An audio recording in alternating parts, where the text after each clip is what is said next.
जो बात तुम्हारी गुप्त हो कभी मत बोलो। भागवतिक, व्यवहारिक, लौकिक, पारमार्थिक। क्यों?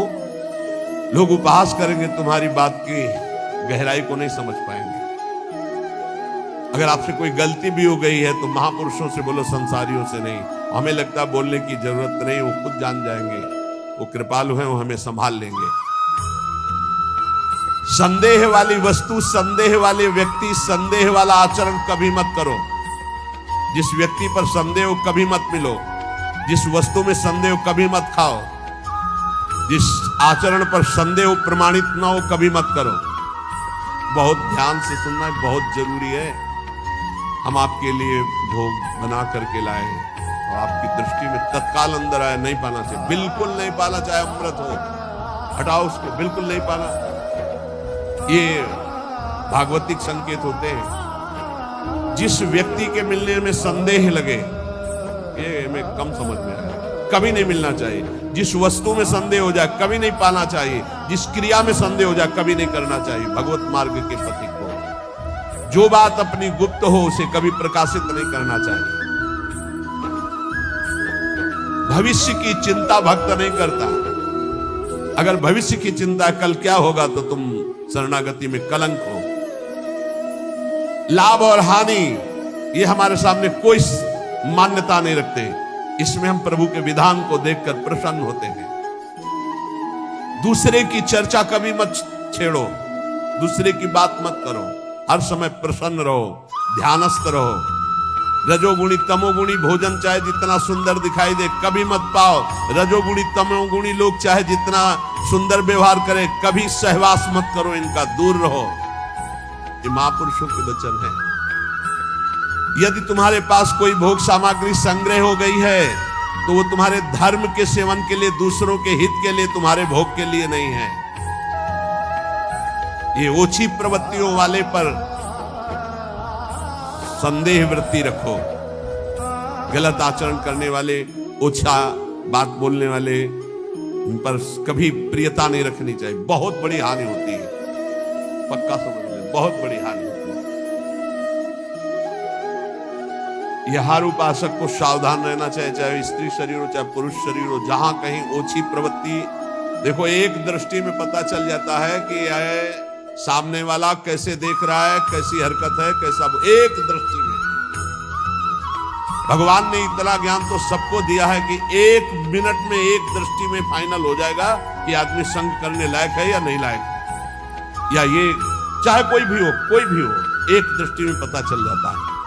ओछी प्रवृत्ति पर अंकुश रखो, ना किसी का संग और ना अपने अंदर ओछी प्रवृत्ति। प्रभु प्रेम प्राप्ति के लिए गले पड़ना होता है महापुरुषों के, गले लगना नहीं, गले पड़ना होता है। गले पड़ना और गले लगना में अंतर है। गले पड़ने का मतलब होता है बाप के सिवा हमारे पास कोई साधन नहीं है, तो आप ही हमारे प्रेम प्राप्ति के साधन भी हो और साधन भी। ऐसे गुरुजन महापुरुषों का आश्रय लिया जाता है। प्रभु प्रेम प्राप्ति के लिए महापुरुषों के पीछे पड़ जाओ, गले पड़ जाओ। वो देख ले कि अभी हमारे पिंड छोड़ने वाला नहीं, दुत्कारे फटकारे तो निश्चित भगवत प्रेम प्राप्त हो जाता है, क्योंकि भगवान उनके हृदय में जागृत हो चुके हैं। ना तुम्हारे अंदर घबराहट होनी चाहिए, ना कोई उतावलापन होना चाहिए। धैर्य, सात्विकता का अनुसरण करने वाला, भगवत दर्शन की अभिलाषा रखने वाला बड़ा गंभीर स्वभाव का होता है, बड़ा धैर्यवान होता है। जल्दी उसके धैर्य को कोई तोड़ नहीं सकता। ऐसे ही साधक को परम सिद्धावस्था की प्राप्ति होती है।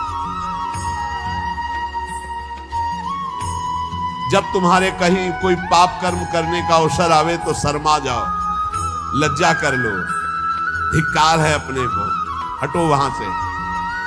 जब कोई गलत बोलने का अवसर आवे तो मौन, दांती पीस लो। ऐसे गलत बोलने का अवसर आवे, दांती पीस लो। जबान है ही नहीं हमारी, बोलते रहो, दांत कस के दबाए रहना, बोलना नहीं। अगर बोला तो गड़बड़ हो जाएगा। जैसे गलत करने का अवसर आवे तो मानसिक धिक्कार देना है। धिक्कार है तुझे, क्या सोच रहा है तू, गलत करना चाहिए। गलत बोलने का अवसर आवे तो दांती पीस लो, ऐसे दंत, राधा राधा अंदर से बोलना नहीं। ये देखो परमार्थ के लिए, बिल्कुल ऐसे। और जब कहीं तुमसे कोई गलती पड़ जाए तो शर्माओ मत, फिर क्षमा मांग लो। राधा गलती हो गई हमसे, आगे से उसे क्षमा कहते हैं, अंदर से प्रायश्चित कर। तो जिस कार्य करने में तुम्हें लज्जा लगे वैसा कार्य मत करो, ऐसे विचार मत करो। जो तीन को बस में रखता है वो साधु, नेत्र कान जीभ, जनेंद्रिय अपने आप बस में हो जाएगी। नेत्रों को बस में रखो, जबान को बस में रखो, कान को बस में रखो। तीन का बहुत बड़ा योगदान है। जबान खूब अच्छे अच्छे पदार्थ खाएगी, खूब उल्टा सीधा बोलेगी, कान उल्टा सीधा सुनेंगे, वो नेत्र उल्टा सीधा देखेंगे तो आचरण उल्टे सीधे होंगे। इनको संभालो। तीन, रसना श्रवणेन्द्री और रसेंद्री। रसना कटो जो अन्न रटो, निरखी अन्न फुटो ने नेत्रेंद्री, और श्रवण फुटो कान। नेत्र कान जीभ, तीन को जो सुधार लेता है वो साधु हो जाता है। 100 समाधि और श्मशान, इनमें सा है। अगर समाधि को प्राप्त नहीं हुए तो 100 और श्मशान आराम से आपको मिल जाएंगे। मानव जीवन समाधि प्राप्त करने के लिए, समाधि जिसकी बुद्धि समता में युक्त होकर, बड़ा आनंद का विषय है। जैसे स्वप्न में चले गए ना, ऐसे लीला में चले जाओगे, बड़ा आनंद का विषय। मान लो हमारी बात, स्वप्न तो स्वप्न ही है, लीला तो फिर बहुत आनंद। बस आखिरी फल है वृंदावन का, लीला में प्रवेश हो जाना, लीला पात्र बन जाना। बहुत जल्दी लाभ मिलता है वृंदावन में। श्री भगवान महायोगेश्वर हैं, करुणा करके बता रहे कि उपासक यज्ञ के द्वारा ही परम पद को प्राप्त होता है। कल कई यज्ञों का वर्णन सारांश में किया गया था।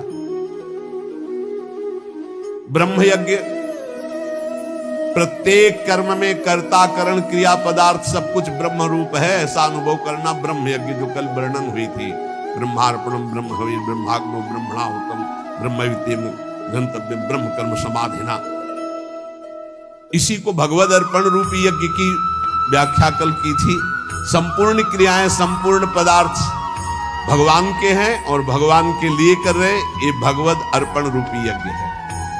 और एक अभिन्नता रूपी यज्ञ का वर्णन किया था। असत से सर्वथा विमुख होकर परमात्म स्वरूप में अभेद भाव से तन्मय हो जाना, ये मैं ब्रह्म स्वरूप हूं, ये सबसे बड़ी ब्रह्म यज्ञ का वर्णन हुआ था। कर्तव्य कर्म रूपी यज्ञ का वर्णन हुआ। केवल दूसरों के लिए ही सुख का संपादन जो करते हैं वो कर्मयोगी कर्तव्य कर्म रूपी यज्ञ करते हैं। संयम रूपी यज्ञ का सारांश में कल छोटे छोटे श्लोकों में वर्णन था।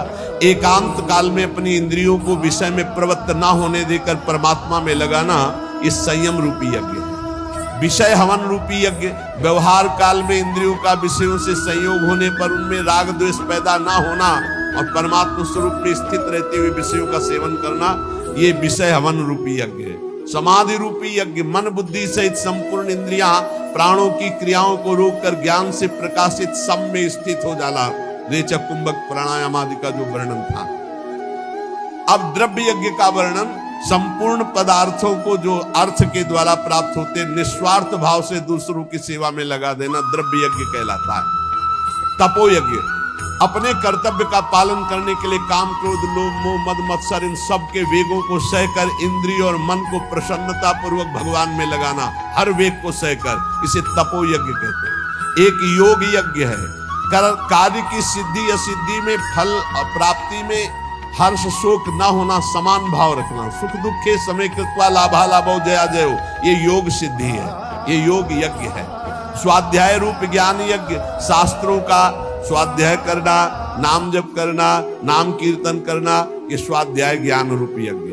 प्राणायाम पूरक कुंभक रेचक प्राणायाम यज्ञ है। स्तंभ वृत्ति प्राणायाम रूप यज्ञ, नियमित आहार करते हुए प्राण और अपान को अपने आप में रोक देना स्तंभ वृत्ति रूपी यज्ञ कहलाती है।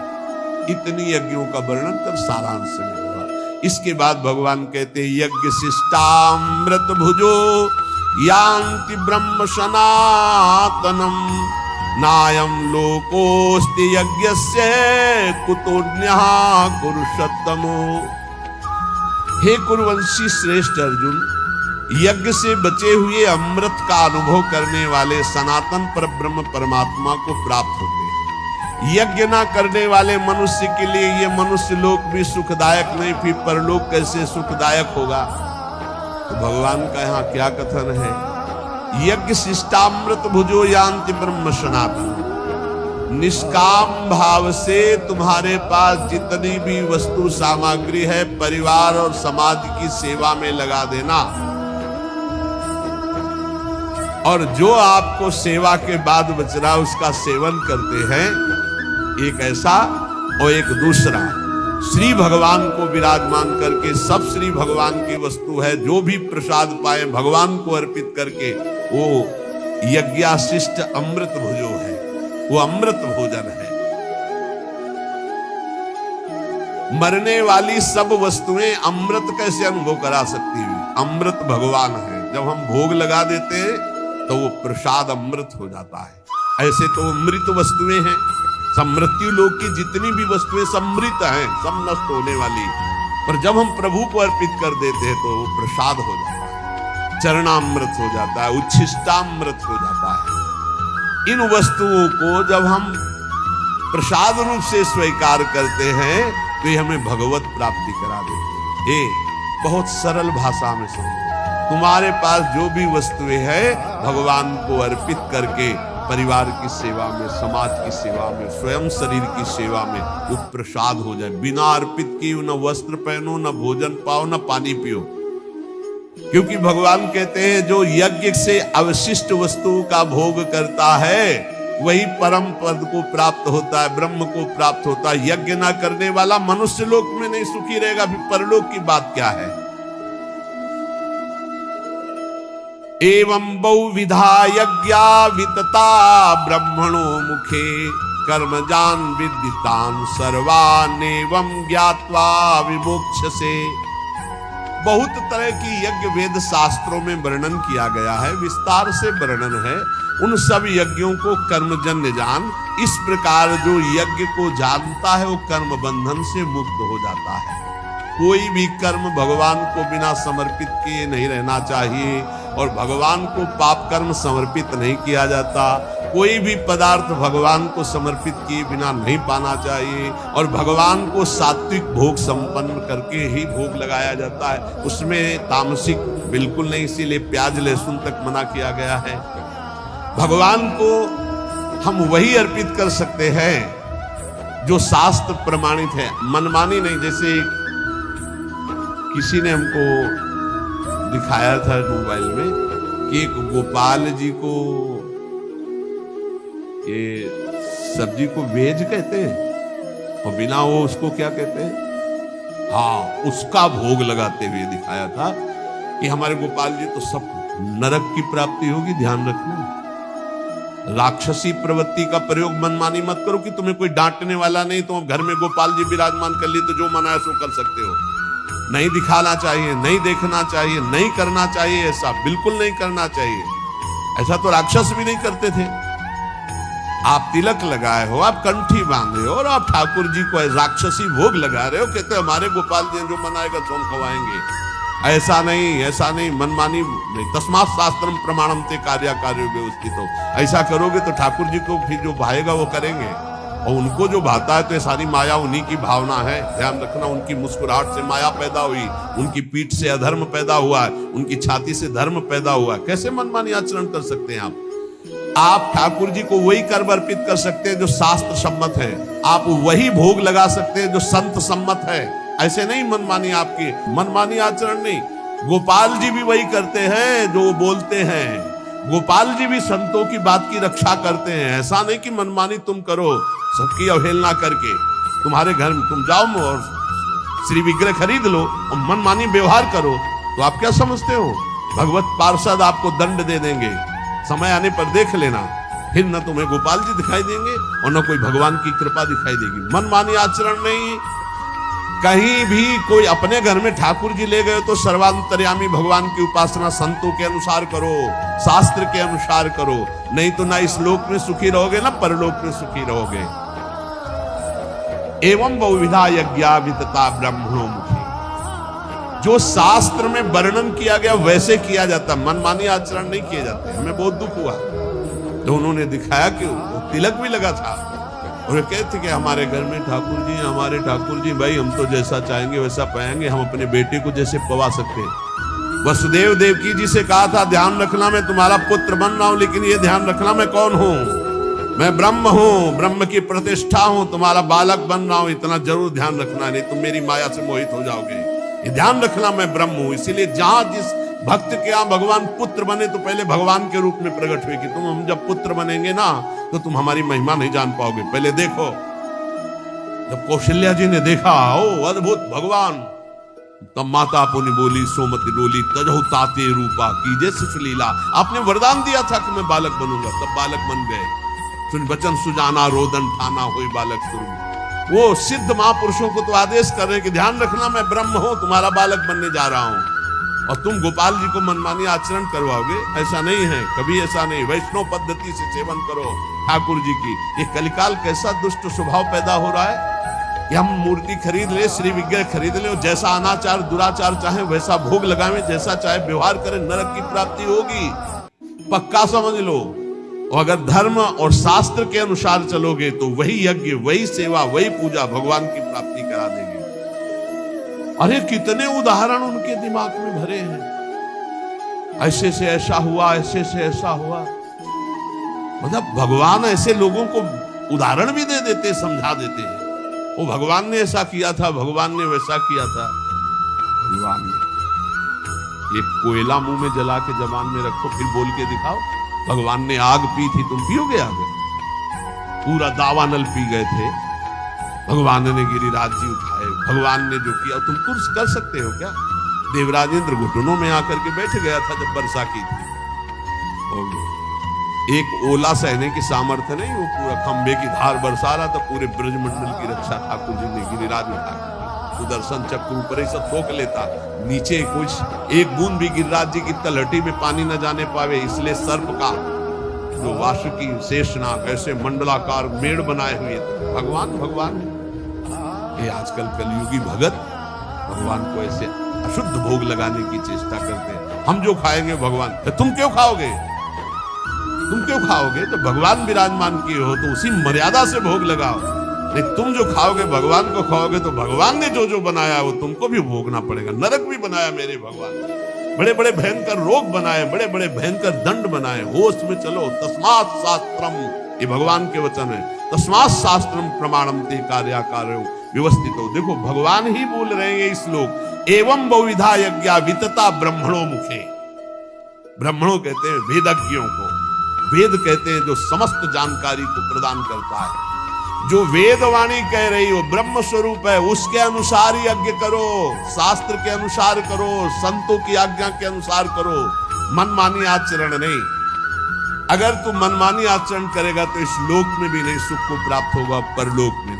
श्रेयान द्रव्यमयाद्यज्ञाज ज्ञान यज्ञ परंतप सर्वं कर्माखिलम पार्थ ज्ञाने परिसमाप्यते। हे अर्जुन, रुपये की यज्ञ से ज्ञान यज्ञ श्रेष्ठ है। संपूर्ण कर्मों में, पदार्थों में, तत्व ज्ञान में सब कुछ समाप्त हो जाता है। सबसे श्रेष्ठ है ये ज्ञान यज्ञ। मैं कौन हूं, मेरा क्या कर्तव्य है, मैं क्यों जन्म लिया हूं, इसी की जानकारी करने के लिए रोज सत्संग हो रहा है। हम भगवान के हैं, हमारा लक्ष्य भगवत प्राप्ति, या हम भगवत स्वरूप है, हमारा लक्ष्य भगवत स्वरूप में स्थित हो जाना। दुर्भाग्य है उनका जिनको भगवान ने सुविधा दी। हृदय की बात कहता हूं, दुर्भाग्य है उनका जिनके मोटे गद्दे हैं, एसी है, खान पान की भारी व्यवस्था है, सब कुछ। दुर्भाग्य है उनका। सौभाग्य है उनका जिनका उदर पोषण के लिए ब्रजवासियों के टूक का भरोसा हो, या जो गुरुदेव व्यवस्था कर दे और रूखा सूखा खा के जमीन पर सैन करके रात दिन दिनचर्या में लगे। सौभाग्य है उनका। घोर घोर विपत्ति वृंदावन में आ जाए या घोर घोर विकार हो जाए तो भी तुम विचलित मत होना, वृंदावन को मत छोड़ना। मारब्ध क्षय मावसई तदथ विक्रियाम आरब्ध प्रारब्ध। तुम्हारा प्रारब्ध क्षय हो रहा है। अगर विकार भी आ रहे तो प्रारब्ध का नाश हो रहा है। किसी विषय पर किसी ने पूछा, ऐसा क्यों हो रहा है हमारे संग, ऐसा क्यों हो रहा है? हमारी चाह नहीं है, हमारी कोई मांग नहीं है, ऐसा क्यों होता है? ऐसा इसलिए होता है कि तुम्हारा प्रारब्ध क्षय हो रहा है। जिस दिन प्रारब्ध क्षय हो जाएगा तो मांगने पर भी नहीं मिलेगा। चाहे दुख हो या सुख, मांगो तुम दुख तो मिल जाएगा क्या? ऐसे सुख मांग रहे हो, मिल जाएगा क्या? बस धैर्य पूर्वक अपने प्रारब्ध क्षय का इंतजाम। मारब्ध क्षय मां वसई तदथ, वृंदावन वास करते हुए अपने प्रारब्ध क्षय को केवल देखो। दुख आ रहा है, प्रारब्ध क्षय हो रहा है, सुख आ रहा है, प्रारब्ध क्षय हो रहा है। न दुख में हमें दुखी होना, न सुख में फूलना है। तो तन्नाथो सदा खेलय, ये बड़ी बात है पूरे श्लोक का भाव। ये देह अस्मिन देहे कुत्सिते, ये देह बड़ी गंदी है, इससे प्यार मत करो। अपनी देह से, तो औरों देह से प्यार होगा ही नहीं। त्यज वृथाध्यासम यतः, इसका अध्यास छोड़ो कि मैं स्त्री हूं, मैं पुरुष हूं। झूठा है, न तो स्त्री न पुरुष है। संस्मृति घोरा चिंतय चिद घनम, ये घोर फंसाने वाली स्मृति है कि मैं स्त्री हूं, मैं पुरुष हूं। तू चिद घनम, तू चिदानंद स्वरूप है। निज बपु, तेरा सहचरी रूप है। सर्वंच वृंदावने, ये संपूर्ण वृंदावन में महाप्रेम रस का रसास्वादन कराने वाला निज बपू तेरा सहचरी स्वरूप है। इसलिए इस स्वरूप की प्राप्ति के लिए घोरा संत विपत्ति कोटे तुम याहिनो विक्रिया, मारब्ध क्षय मावसई तद तन्नाथो सदा खेल है। जो अपने प्रारब्ध भोग को भोगता हुआ, क्षय करता हुआ, शरीर भाव में नहीं स्थित है, शरीर भाव का त्याग कर स्वरूप भाव का चिंतन करता रहता है। निज वपु सर्वंच वृंदावने, संपूर्ण वृंदावन में अपने निज वपु में ही कि मैं श्री जी की दासी हूं, मैं सहचरी हूं, इस ठसक में। तो बोले तन्नाथो सदा खेले, वो युगल किशोर के साथ खेलने का अधिकार प्राप्त कर